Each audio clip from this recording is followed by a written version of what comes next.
अस्सलाम वालेकुम everyone, welcome to my channel. उम्मीद करती हूँ कि आप सब खैरियत से होंगे। आज हम अपना प्रोग्राम नंबर 13 करने जा रहे हैं, जो एक मैथमेटिकल प्रॉब्लम को सॉल्व करने के लिए किया जा रहा है।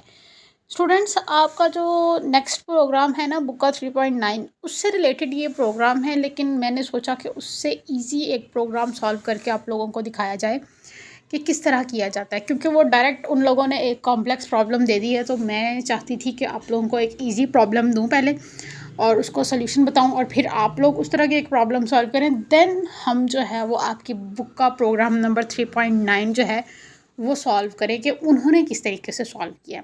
तो मेथड दोनों का सेम है, बहुत ही आसान है। हम लोगों ने फार्मूला असाइन करना होता है, वैल्यूज़ देनी होती हैं, जस्ट यही हमने टास्क करना होता है, और उसके बाद हमें आउटपुट जो है वो मिल जाती है। तो चलिए हम इसका कोड शुरू करते हैं। मैं स्टूडेंट्स, आप लोगों ने अक्सर पूछा है कि ये जो कमेंट लिखती हूँ ये मैं किस तरह लिखती हूँ। स्टूडेंट्स, ये जो आप लोगों को उसके पहले ये स्लैश का साइन दिया जाता है ना, इसका मतलब होता है कि ये कमेंट है, और ये कंपाइलर इसको इग्नोर करता है, इसको कंपाइल नहीं किया जाता। इसमें आप ये साइन लगाकर आप कुछ भी लिखेंगे तो वो कंपाइलर जो है वो कंपाइल नहीं करेगा, ठीक है। तो मैंने आप लोगों को फार्मूला भी बता दिया हुआ है ऊपर ही कि मैंने ये कॉम्प्लेक्स प्रॉब्लम सॉल्व करनी है और रूल कौन सा अप्लाई करना है, ठीक है। तो हमें जस्ट वैल्यूज असाइन करनी होती हैं और प्रॉब्लम देनी होती है, रिज़ल्ट हमें जो है वो खुद ब खुद मिल जाता है। तो चलिए इसका कोड स्टार्ट करते हैं। आप लोगों ने ये कोड ध्यान से देखना है। आप लोगों ने भी इस तरह की ही एक प्रॉब्लम जो है वो सॉल्व करके सबमिट करवानी है।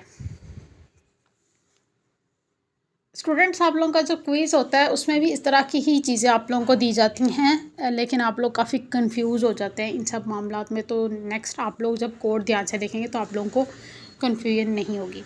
तो स्टूडेंट्स, हम लोगों ने इंटीजर लिया है A B C D और R, ठीक है।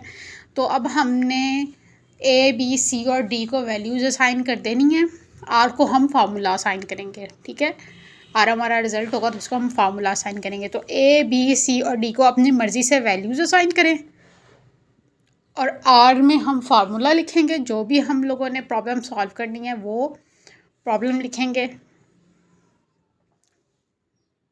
अपनी मर्ज़ी से आप लोगों ने जो कोड करना है उसमें भी अपनी मर्ज़ी से वैल्यूज़ असाइन करनी है, प्रॉब्लम भी अपनी मर्ज़ी से देनी है। आप इससे कॉम्प्लेक्स प्रॉब्लम ले सकते हैं, ठीक है। आप लोगों ने जस्ट वैल्यूज़ असाइन करनी है और प्रॉब्लम लिखनी है, और उसके बाद आपको रिज़ल्ट जो है वो ऑटोमेटिक मिल जाना है। तो उन्होंने कहा है कि अब सी आउट में हमारे पास आ जाएगा your result is value r की वैल्यू आ जाएगी, और एंडल हमारे पास हो जाएगा, और रिटर्न 0।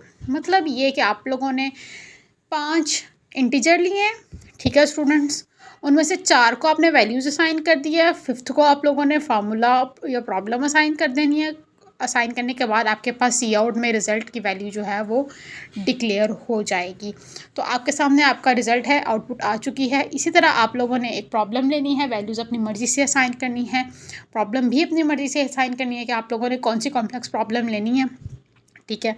तो आप लोगों ने टास्क अपना सबमिट करवाना है। उम्मीद करती हूँ कि आप लोगों को प्रॉब्लम की समझ आई होगी। अगर फिर भी कहीं कन्फ्यूजन है तो कमेंट सेक्शन में आप लोग पूछ सकते हैं। स्टूडेंट्स, मिलते हैं नेक्स्ट लेक्चर में, तब तक के लिए अपना ख्याल रखिएगा। अल्लाह हाफ़िज़।